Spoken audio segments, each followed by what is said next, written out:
मैं विजेंद्र कुमार आप सभी का आपके अपने YouTube चैनल अभिनव टेक्निकल क्लासेज में हार्दिक स्वागत करता हूं, अभिनंदन करता हूं। दोस्तों, हमने अब तक 2 क्लास अपलोड की है YouTube पर और दोनों ही क्लासों पे आपके जो लाइक्स, आपके जो कमेंट्स हमें प्राप्त हुए हैं, आपका जो प्यार और स्नेह हमें प्राप्त हुआ है, उसके लिए मैं और मेरी पूरी टीम आपका आभार व्यक्त करते हैं। दोस्तों, आज हम आपके लिए एक अच्छा टॉपिक लेके आए हैं बेसिक का ही, क्योंकि आप सबको पता है कि जब तक आपका बेसिक कॉन्सेप्ट क्लियर नहीं होगा तब तक मैं डायरेक्ट आपको ओम का नियम, किरचॉफ के नियम आदि पढ़ाऊँ तो थोड़ी दिक्कत आएगी। इसलिए थोड़ा सा एक बेसिक कॉन्सेप्ट पे और बात कर लेते हैं। और वो बेसिक जो कॉन्सेप्ट हम लोग देखेंगे वो है विद्युत वाहक बल, विभवांतर और विभव। ठीक है, तो दोस्तों मुझे आशा है कि आज भी हमारा जो वीडियो हम लोग अपलोड कर रहे हैं वो आपको काफ़ी अच्छा लगेगा। अगर आपको वीडियो अच्छा लगे तो आप वीडियो को लाइक करें, कमेंट्स करें और हमारे चैनल को सब्सक्राइब करें। तो दोस्तों, थोड़ा सा आपको बता दूं मैं कि अगर हमारा वीडियो आपको अच्छा लगे तो इस वीडियो को आप लोग शेयर भी करें। ठीक है, तो हम लोग थोड़ा सा बात करते हैं अपने टॉपिक पे। सबसे पहले हम लोग देखेंगे विद्युत वाहक बल के बारे में। विद्युत वाहक बल, देखो जो विद्युत वाहक बल है इसको अंग्रेजी में हम लोग इलेक्ट्रोमोटिव फोर्स बोलते हैं। तो electromotive force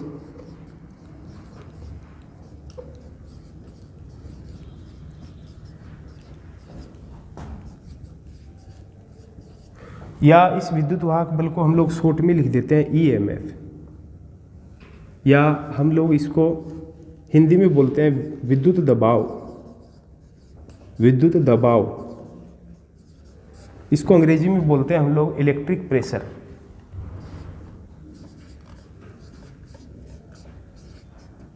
electric pressure,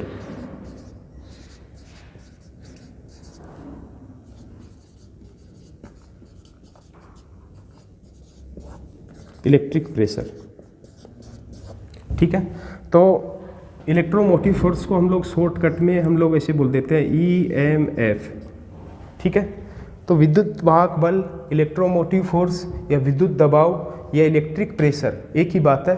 exam में इनसे रिलेटिव कोई सा भी नाम आपको पूछा जा सकता है। तो विद्युत वाहक बल को समझने से पहले हम लोग थोड़ा सा एक बेसिक टर्म है उस पर थोड़ा सा चर्चा करेंगे, थोड़ा सा बात करते हैं कि जो पदार्थ है,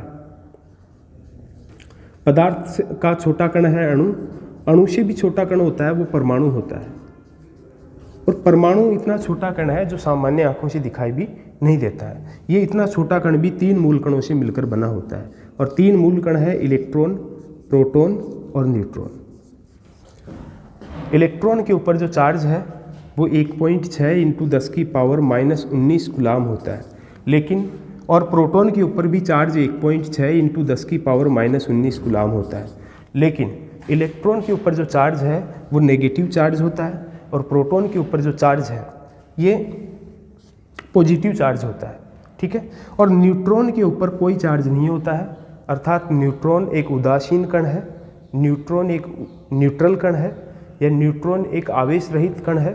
अर्थात न्यूट्रॉन एक ऐसा कण है जिस पर न तो धन आवेश होता है न ही ऋण आवेश होता है, अर्थात आवेश का मान 0 होता है।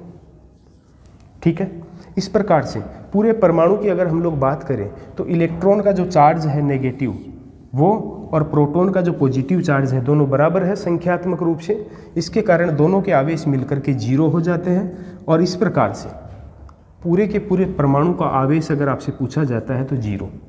और परमाणुओं से मिलकर अणु बनते हैं तो अणु का आवेश भी क्या 0, पदार्थ का आवेश भी 0। ठीक है, तो जितने भी पदार्थ हैं सभी उदासीन अवस्था में पाए जाते हैं, आवेश का मान 0 होता है। ठीक है, अर्थात सामान्य अवस्था में इलेक्ट्रॉन्स प्रवाहित नहीं होते हैं। ठीक है, तो आप सबको पता है कि न्यूटन की गति का पहला नियम, जिसको गैलीलियो का जड़त्व का नियम भी कहते हैं, वो नियम ये कहता है कि प्रत्येक वस्तु अपनी जड़ अवस्था को या अपनी मूल अवस्था को बनाए रखने का प्रयास करती है जब तक उस पर कोई बाहरी बल नहीं लगाया जाता है। तो उसी प्रकार जो इलेक्ट्रॉन है ये सामान्यतः स्थिर अवस्था में रहते हैं, तो तब तक अपनी स्थिर अवस्था को बनाए रखने का प्रयास करते हैं जब तक इन इलेक्ट्रॉन्स पर कोई बाहरी बल नहीं लगाया जाएगा। तो इलेक्ट्रॉन्स पर वैद्युतिक परिपथों में जो बाहर से बल लगाया जाता है ताकि इलेक्ट्रॉन अपनी स्थिर अवस्था से गतिशील अवस्था में आ सके, वही बाहरी बल क्या कहलाता है? विद्युत वाहक बल। तो विद्युत वाहक बल क्या है? इलेक्ट्रॉन्स को प्रवाहित करने वाला बल विद्युत वाहक बल कहलाता है। और आप सबको पता है कि जब इलेक्ट्रॉन्स प्रवाहित होते हैं तो वैद्युतिक परिपथों में से आवेश प्रवाहित होता है, अर्थात आवेश को प्रवाहित करने वाला बल विद्युत वाहक बल कहलाता है। और जब आवेश प्रवाहित होता है या इलेक्ट्रॉन प्रवाहित होते हैं तो परिपथ में से धारा भी प्रवाहित होती है। तो हम लोग ये भी कह सकते हैं कि वैद्युतिक परिपथों में जिस बल के द्वारा विद्युत धारा प्रवाहित होती है वह बल विद्युत वाहक बल कहलाता है। तो थोड़ा सा परिभाषा देखेंगे विद्युत वाहक बल की, उसके बाद हम लोग थोड़ा सा आगे बढ़ेंगे। थोड़ा सा देख लेते हैं।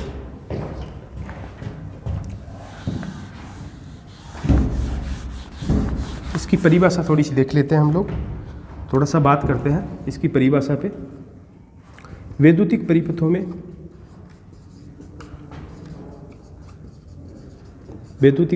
में इलेक्ट्रॉन्स या आवेश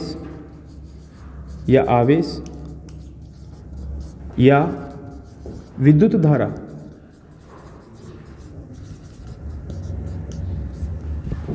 को प्रवाहित करने वाला बल को प्रवाहित करने के लिए लगाया जाने वाला बल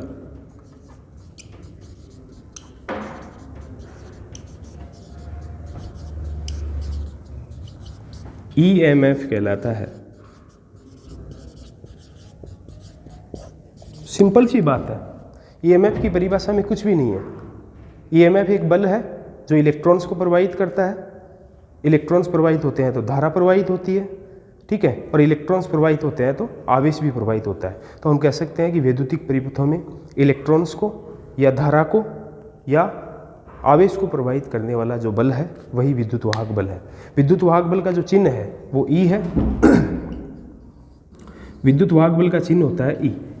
इसको E से हम लोग दर्शाते हैं। विद्युत वाहक बल का जो मात्रक है, ठीक है, मात्रक को हम लोग यूनिट भी बोल देते हैं, ठीक है, अंग्रेजी में यूनिट बोलते हैं। तो विद्युत वाहक बल का जो मात्रक है ये वोल्ट है, वोल्ट होता है, और वोल्ट का चिन्ह है V, ठीक है। तो मात्रक को हम लोग इकाई भी बोलते हैं, मात्रक को हम लोग एकक भी बोल देते हैं, ठीक है। तो मात्रक, एकक या इकाई या यूनिट अंग्रेजी में बोलते हैं, वोल्ट होता है, ठीक है। उसके बाद हम लोग थोड़ा सा आगे बात करते हैं। एग्जाम में यहाँ से जो ज़्यादातर क्वेश्चन पूछा जाता है वो ये पूछा जाता है इलेक्ट्रिक प्रेशर की इकाई क्या है। तो इलेक्ट्रिक प्रेशर किसका नाम है? इलेक्ट्रोमोटिव फोर्स का दूसरा नाम इलेक्ट्रिक प्रेशर है ना। तो इलेक्ट्रिक प्रेशर की इकाई क्या है? ऑप्शन में होगा वोल्ट होगा, एम्पियर होगा, कूलाम होगा, वाट होगा। तो आपको आंसर क्या देना है? इलेक्ट्रिक प्रेशर की इकाई है वोल्ट, ठीक है। अब थोड़ा सा आगे बढ़ते हैं हम लोग।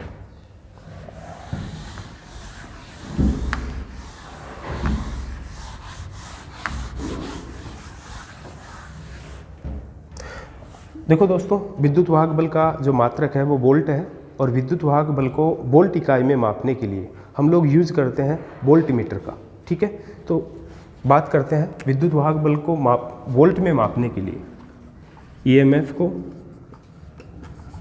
वोल्ट में मापने के लिए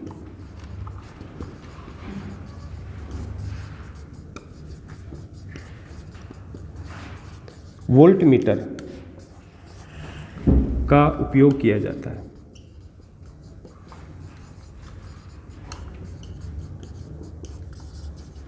ठीक है। उसके बाद हम लोग थोड़ा सा देखेंगे कि जो वोल्टमीटर है उसको किस क्रम में जोड़ा जाता है।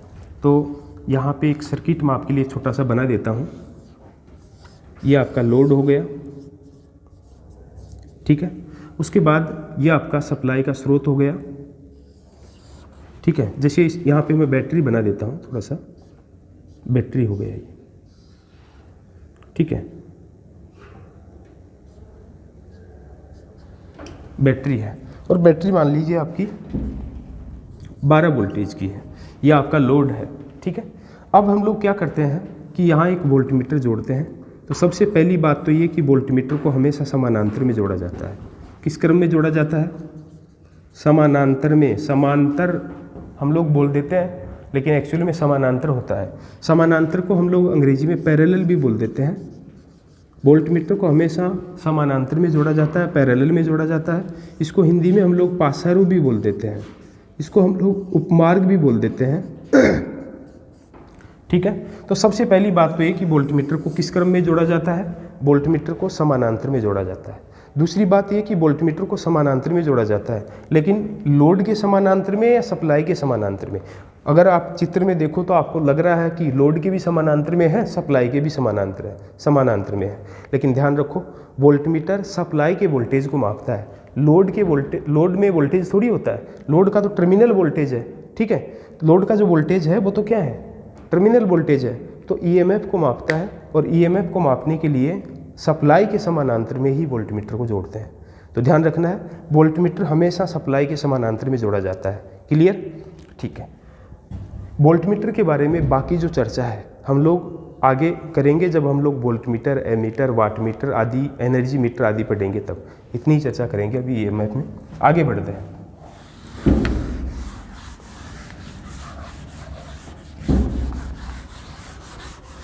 अब देखो दोस्तों, हम सबसे इम्पोर्टेंट जो पॉइंट है वो देखने जा रहे हैं, विभव। यहाँ से काफ़ी एग्जाम में क्वेश्चन पूछे जाते हैं, तो थोड़ा सा बात कर लेते हैं विभव क्या है।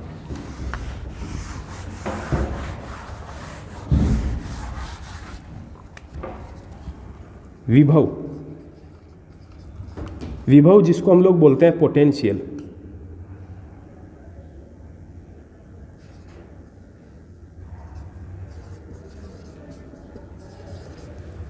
पोटेंशियल, विभव। तो विभव क्या है? देखो सीधी सी बात है कि एक कूलाम आवेश आपके पास है, और एक कूलाम आवेश को अनंत बिंदु से किसी निश्चित बिंदु तक लाने का जो कार्य है वह कार्य कहलाता है विभव। ठीक है, तो हम लोग बात करें विभव की परिभाषा की, तो हम कह सकते हैं कि इकाई आवेश को, एक कूलाम का मतलब क्या है, इकाई का मतलब है एक कूलाम आवेश को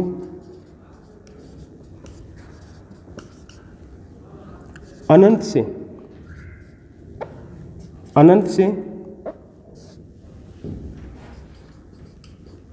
किसी बिंदु तक लाने का कार्य विभव कहलाता है। विभव कहलाता है, क्या कहलाता है, विभव कहलाता है। इकाई आवेश को अनंत से किसी बिंदु तक लाने का कार्य क्या कहलाता है, विभव। सबसे पहली बात हम लोग देखें तो विभव का जो चिन्ह होता है, ये चिन्ह होता है V। विभव का चिन्ह क्या है, V है। और विभव का जो मात्रक है वो ईएमएफ के मात्रक के समान वोल्ट होता है, और वोल्ट का चिन्ह क्या है, V है। ठीक है, अब थोड़ा सा विभव को थोड़ा सा ढंग से देखने के लिए हमें देखना पड़ेगा कि विभव क्या है, कार्य है। इकाई आवेश को अनंत से किसी बिंदु तक लाने का कार्य क्या कहलाता है, विभव।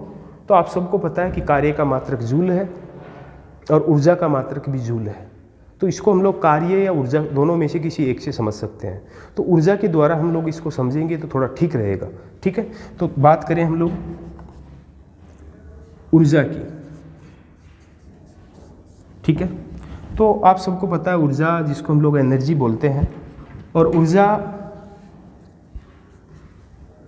किया गया कुल कार्य क्या कहलाता है, ऊर्जा कहलाता है। अर्थात ऊर्जा होता है शक्ति और समय दोनों का गुणनफल, शक्ति इंटू समय दोनों का गुणनफल।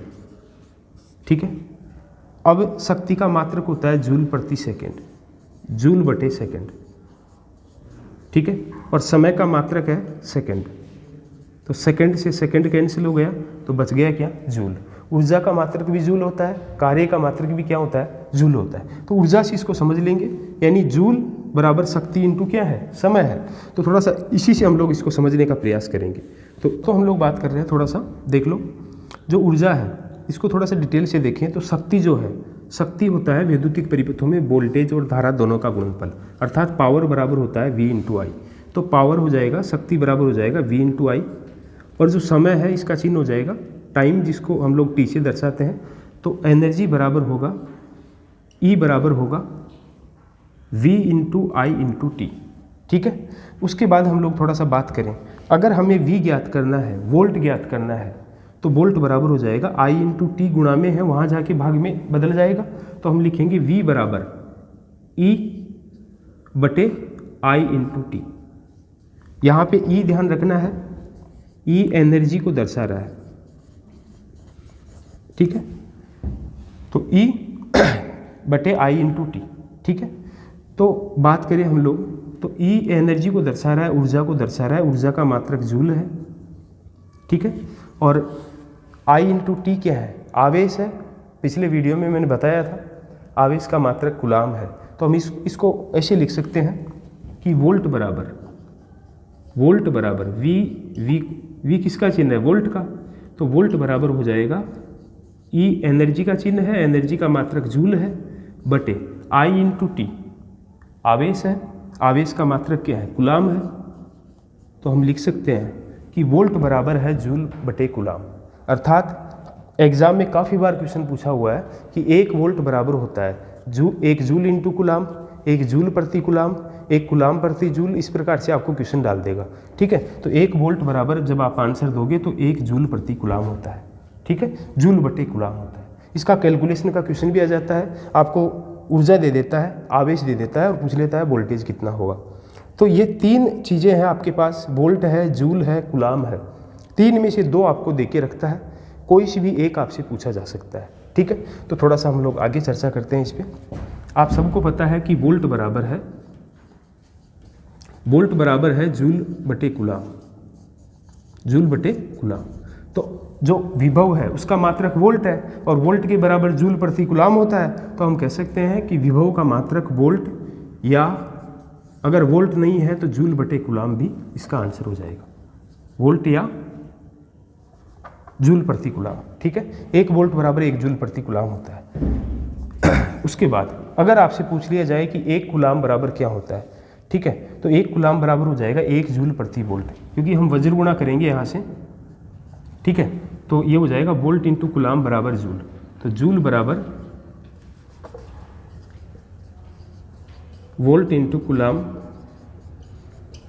बराबर जूल, ये 2 नंबर सूत्र हो गया।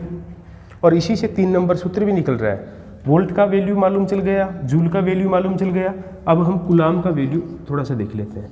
तो कूलाम बराबर वोल्ट गुणा में है कूलाम के, यहाँ आकर के बटे में भाग में चेंज हो जाएगा, तो ये हो जाएगा जूल बटे वोल्ट। ये 3 नंबर फॉर्मूला हो गया। तो इस प्रकार से 3 फॉर्मूले यहाँ पे निकल के आए हैं। कितने फॉर्मूले निकल के आए हैं? 3। वोल्ट बराबर जूल प्रति कूलाम, वोल्ट इंटू कूलाम बराबर जूल, और कूलाम बराबर जूल प्रति वोल्ट। 1 कूलाम बराबर क्या होता है? एग्जाम में क्वेश्चन पूछा जाएगा, 1 कूलाम बराबर होता है, आपको आंसर देना है जूल प्रति वोल्ट। ठीक है, ऑप्शन में अनेक ऑप्शन होंगे लेकिन आंसर जूल प्रति वोल्ट होगा। ठीक है, अब हम लोग कैलकुलेशन के क्वेश्चनों पे आते हैं जो काफ़ी ज़्यादा इंपॉर्टेंट है। थोड़ा सा बात कर लेते हैं। ये सूत्र आप लोग स्क्रीनशॉट इनका ले सकते हो।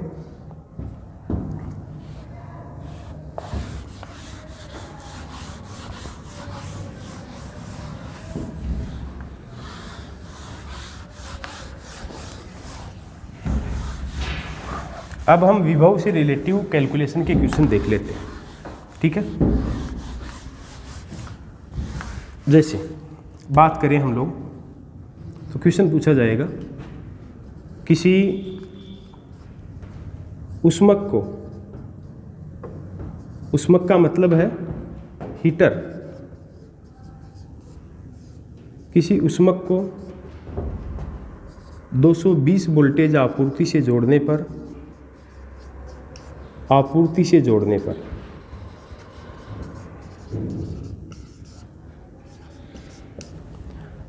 किसी ऊष्मक को 220 वोल्टेज आपूर्ति से जोड़ने पर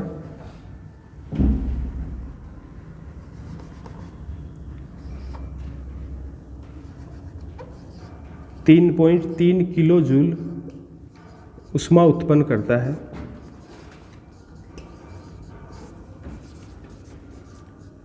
है।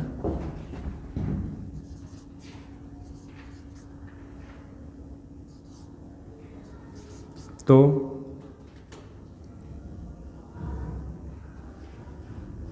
कितना आवेश प्रवाहित होगा, कितना आवेश प्रवाहित होगा।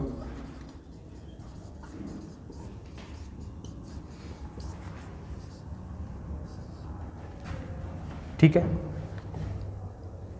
आवेश आपसे पूछा जा रहा है तो थोड़ा सा बात कर लेते हैं हम लोग थोड़ा बात कर लेते हैं कि किसी ऊष्मा को 220 वोल्टेज आपूर्ति से जोड़ने पर 3.3 किलो जूल ऊष्मा उत्पन्न करता है। तो हम थोड़ा सा बात कर रहे थे। अब इसका ऑप्शन भी एग्जाम में डाल दिया जाएगा, जैसे कि ऑप्शन डालेगा आपको 15 कूलाम, ऑप्शन डालेगा आपको 1.5 कूलाम, ऑप्शन डालेगा आपको 0.06 कूलाम, ऑप्शन डालेगा आपको 0.6 कूलाम। ठीक है, तो आप लोगों को निकालना है इसको। तो कैसे निकालोगे, आपको क्या पूछा जा रहा है, आवेश आपसे पूछा जा रहा है। तो आवेश आप सबको पता है कि आवेश बराबर क्या होता है, आवेश बराबर होता है, आवेश का मात्रक कूलाम है। तो हम लोग डायरेक्ट लिख दें कि कूलाम बराबर क्या होता है, कूलाम बराबर है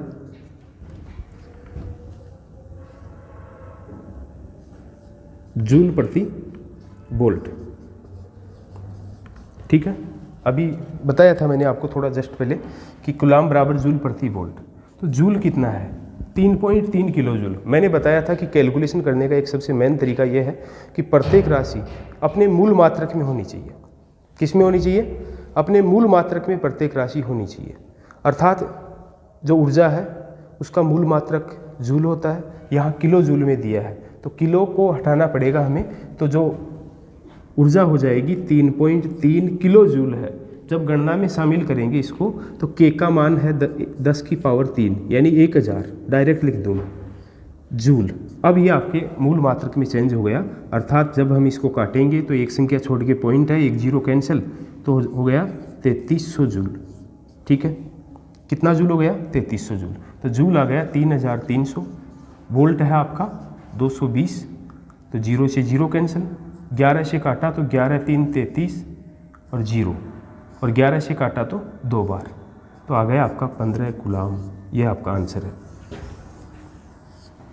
ठीक है, तो इस प्रकार आप लोग क्वेश्चन को सोल्व कर लोगे आसानी से। उसके बाद अगले क्वेश्चन पे हम लोग जाते हैं थोड़ा सा।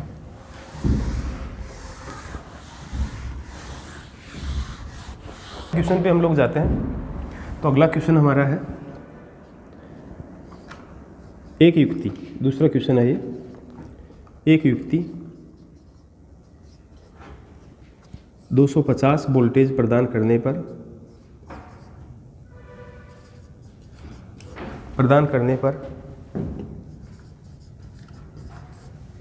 250 वोल्टेज प्रदान करने पर 1 मिनट में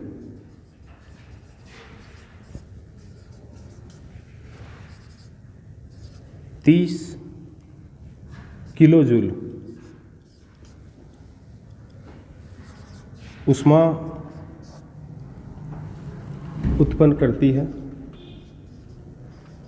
ऊष्मा या ऊर्जा एक ही बात है, ठीक है। ऊष्मा की जगह आप लोग ऊर्जा भी लिख सकते हैं। ऊर्जा उत्पन्न करती है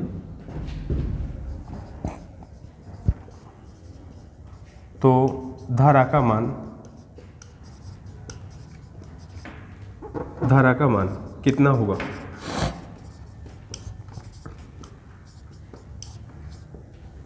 ठीक है, तो ये हो जाएगा आपका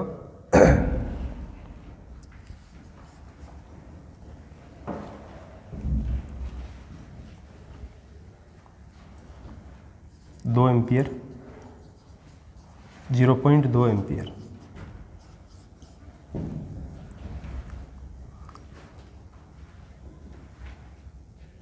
चार एम्पियर, 0.4 एम्पियर। इस प्रकार से आपके ऑप्शन हो जाएंगे। ठीक है, तो थोड़ा सा बात करते हैं। हमें धारा की गणना करनी है, तो आप सबको पता है, मैंने सूत्र बताया था आपको कि V × I × T बराबर एनर्जी होता है। हमें धारा की गणना करनी है तो I बराबर क्या हो जाएगा? एनर्जी यानी ऊर्जा बटे V × टाइम, वोल्टेज × टाइम। तो देखो ऊर्जा कितनी है? 30 किलो जूल। मैंने पिछले क्वेश्चन में भी बताया था आपको कि ऊर्जा किस में होनी चाहिए? जूल में होनी चाहिए। ये किलो जूल में है तो ये कितना हो जाएगा? 30,000 हो जाएगा। 30,000, किलो का मतलब 1,000 जूल, तो मैं यहाँ डायरेक्ट लिख देता हूँ 30,000 जूल बटे वोल्टेज कितना है 250 इंटू टाइम कितना है 1 मिनट। ध्यान रखना है, मैंने बताया यही था आपको कि प्रत्येक राशि अपनी मूल इकाई में होनी चाहिए। तो समय की मूल इकाई सेकंड है, न कि मिनट। तो 1 मिनट में जितने सेकंड होते हैं उतने यहाँ पे लिखना है। तो 1 मिनट में 60 सेकंड होते हैं। कितने सेकंड होते हैं 60 सेकंड, तो यहाँ लिख देंगे हम लोग 60। ठीक है, सीधी सी बात है कि हम लोग काटेंगे, तो काटने से पहले थोड़ा सा हम लोग कैलकुलेशन कर लेते हैं। 30,000 बटे 25 को 6 से गुणा किया 150 और 1 और 1 2 जीरो यानी 15,000। 30,000 बटे 15,000 भाग दिया तो 2 बार जाएगा 2 एम्पियर। यही आपका आंसर हो गया दोस्तों। अब हम लोग बात करते हैं अगले क्वेश्चन की। ठीक है, तो अगला क्वेश्चन मैं आपको डाल देता हूँ। अगले क्वेश्चन की हम लोग थोड़ा सा बात कर लेते हैं। अगला क्वेश्चन है, किसी युक्ति में से 50 मिली एम्पियर धारा 2 मिनट तक प्रवाहित करने पर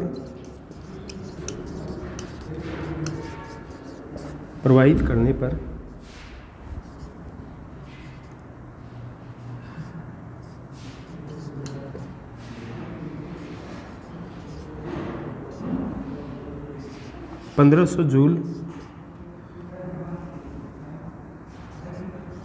ऊष्मा उत्पन्न होती है,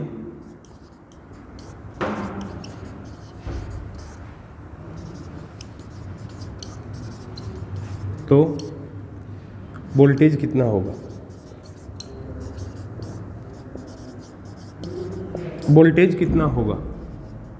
ठीक है, तो दोस्तों क्वेश्चन है, किसी युक्ति में से 50 मिली एम्पियर धारा 2 मिनट तक प्रवाहित करने पर 1500 जूल ऊष्मा उत्पन्न होती है, तो वोल्टेज आपसे पूछा जा रहा है कितना होगा। तो सीधा सा इसका आंसर हो जाएगा आपका, ऑप्शन में आपके लिए डाल देता हूँ।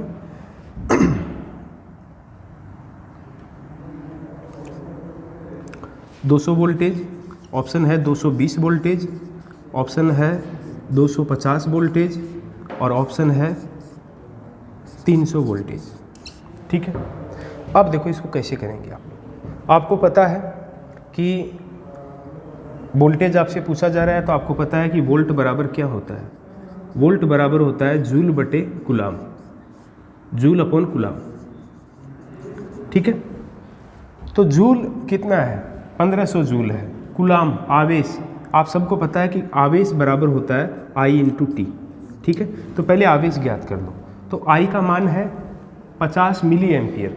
धारा का मूल मात्रक मिली एम्पियर है या एम्पियर है। धारा का मूल मात्रक एम्पियर है, तो इस मिली को हमें हटाना पड़ेगा। तो मिली को हटाने के लिए हम लोग मिली की जगह मिली का मान लिख देंगे। तो ये हो जाएगा 50 इंटू 10 की पावर -3 एम्पियर। ठीक है, इंटू टाइम कितना है 2 मिनट। तो बताओ समय का मूल मात्रक मिनट या सेकंड है। सेकंड है, तो समय का मूल मात्रक सेकंड है, तो 2 मिनट की जगह कितना सेकंड लिखेंगे 120 सेकंड होगा या नहीं होगा। ठीक है, तो यहाँ लिख देंगे 120 सेकंड। ठीक है, तो आवेश आ जाएगा 12 को 5 से गुणा किया तो 60 और 1 0 2 0 6000 इंटू 10 की पावर -3। आप सभी को पता है कि जो जीरो होती है वो प्लस की घातें होती है। तो प्लस की घात 1 प्लस की 2 प्लस की 3 से माइनस की 3 कैंसिल, तो आ गया 6 कूलाम। आवेश 6 कूलाम आ गया। तो देखो जूल कितना है 1500 है, आवेश कितना कूलाम आया 6 कूलाम।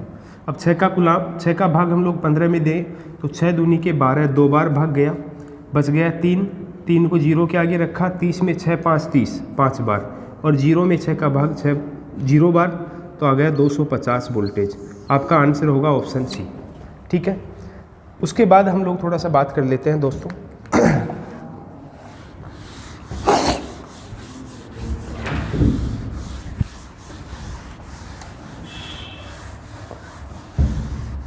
देखो, जो आपका विभव है, ये विभव भी 2 प्रकार का होता है, एक धनात्मक विभव और एक ऋणात्मक विभव।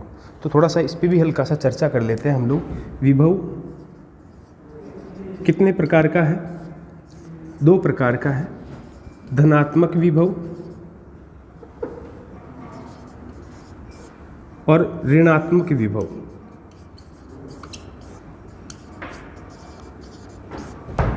ठीक है। तो कोई वस्तु अपना आवेश पृथ्वी को देने में सक्षम है, ठीक है, अर्थ को देने में या पृथ्वी को अपना आवेश देने में सक्षम है, अर्थात जब किसी वस्तु से पृथ्वी की ओर आवेश प्रवाहित होता है तो वह धनात्मक विभव पर कहलाती है या धनात्मक विभव पर होती है। और अगर धारा का प्रवाह है पृथ्वी से किसी वस्तु की ओर होता है तो वह ऋणात्मक विभव पर कहलाती है। धनात्मक विभव क्या है? आवेश का प्रवाह है, आवेश का प्रवाह है किससे किसकी ओर हो? वस्तु से पृथ्वी की ओर, पृथ्वी की ओर अगर होता है तो धनात्मक विभव, वस्तु धनात्मक विभव पर होती है। और अगर आवेश का प्रवाह है, आवेश का प्रवाह है पृथ्वी से वस्तु की ओर होता है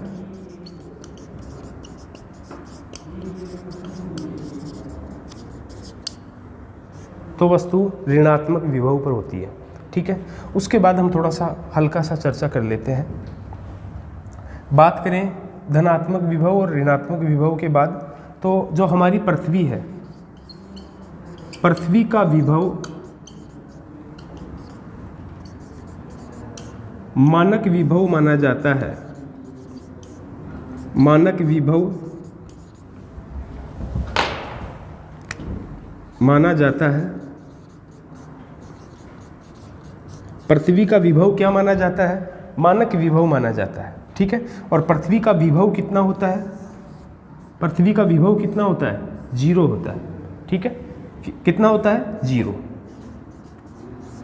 थोड़ा सा ध्यान रखना है। उसके बाद हम लोग थोड़ा सा बात करेंगे विभवांतर की, तो थोड़ा सा चर्चा कर लेते हैं विभवांतर की।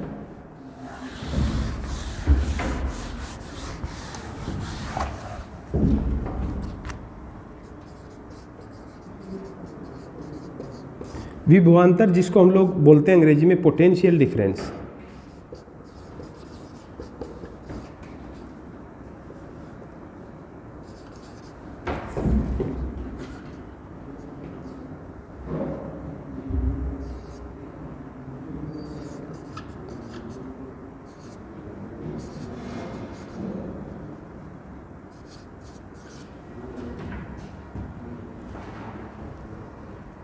डिफरेंस, ठीक है। तो पोटेंशियल डिफरेंस जिसको हम लोग शॉर्ट में लिखते हैं पीडी, ठीक है। तो पोटेंशियल डिफरेंस या विभवांतर या पीडी क्या है, थोड़ा सा हम लोग बात कर लेते हैं। कोई भी प्रतिरोधक है, क्या है? कोई भी प्रतिरोधक है, जब भी हम किसी प्रतिरोधक के सिरों पर विभवांतर उत्पन्न करते हैं तो उसमें से धारा बहती है। अगर किसी प्रतिरोधक में के सिरों पर विभवांतर उत्पन्न नहीं होगा तो उसमें से धारा प्रवाहित नहीं होगी। जैसे एग्जाम्पल के तौर पे आपके पास ये 2 पानी की टंकियां हैं, ठीक है, और दोनों पानी की टंकियों में बराबर बराबर पानी भरा हुआ है।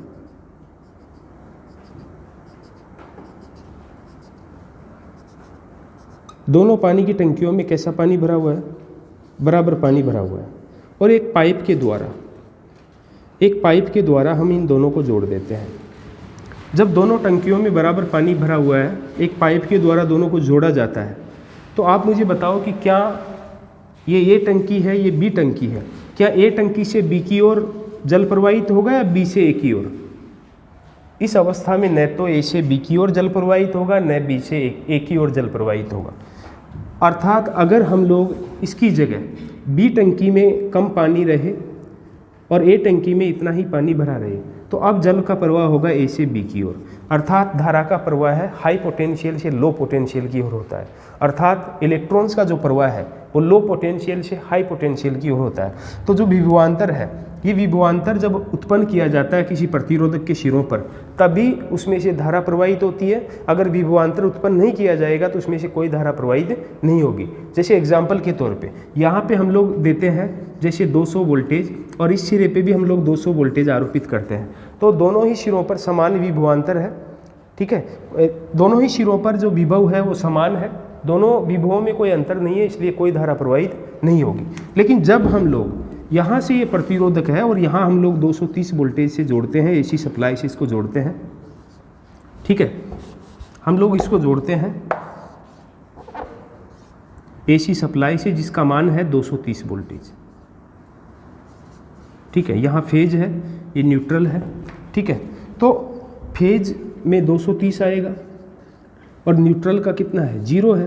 तो दोनों विभवों के बीच में अंतर हो गया, तो अब इसमें से क्या प्रवाहित होगी, धारा। तो किसी प्रतिरोधक के विभवों पर, किसी प्रतिरोधक के सिरों पर उत्पन्न होने वाला वोल्टेज कहलाता है विभवांतर। और विभवांतर का जो चिन्ह होता है, जो साइन होता है, ये होता है डेल्टा वी। विभवांतर का चिन्ह होता है डेल्टा वी। ठीक है, और विभवांतर का जो मात्रक है, वी का मतलब है विभव और डेल्टा का मतलब है अंतर। ठीक है, इसका मात्रक भी वोल्ट ही होता है और वोल्ट का चिन्ह आप सबको पता है वी है। ठीक है, तो थोड़ा सा आपको ध्यान रखना है। विभवांतर क्या है मैं आपको बोल करके बता देता हूँ। किसी प्रतिरोधक के सिरों पर किसी प्रतिरोधक के विभवों पर उत्पन्न वोल्टेज का जो अंतर है वही विभवांतर है और विभवांतर का चिन्ह डेल्टा वी है। इसका मात्रक वोल्ट है। विभवांतर को शॉर्ट में हम लोग पीडी भी बोल देते हैं। तो इसी के साथ आज की क्लास हम यहीं पे समाप्त करते हैं। आगे आने वाले जो वीडियो है वो हम लोग जल्दी ही आपके लिए अपलोड कर देंगे। तब तक के लिए धन्यवाद।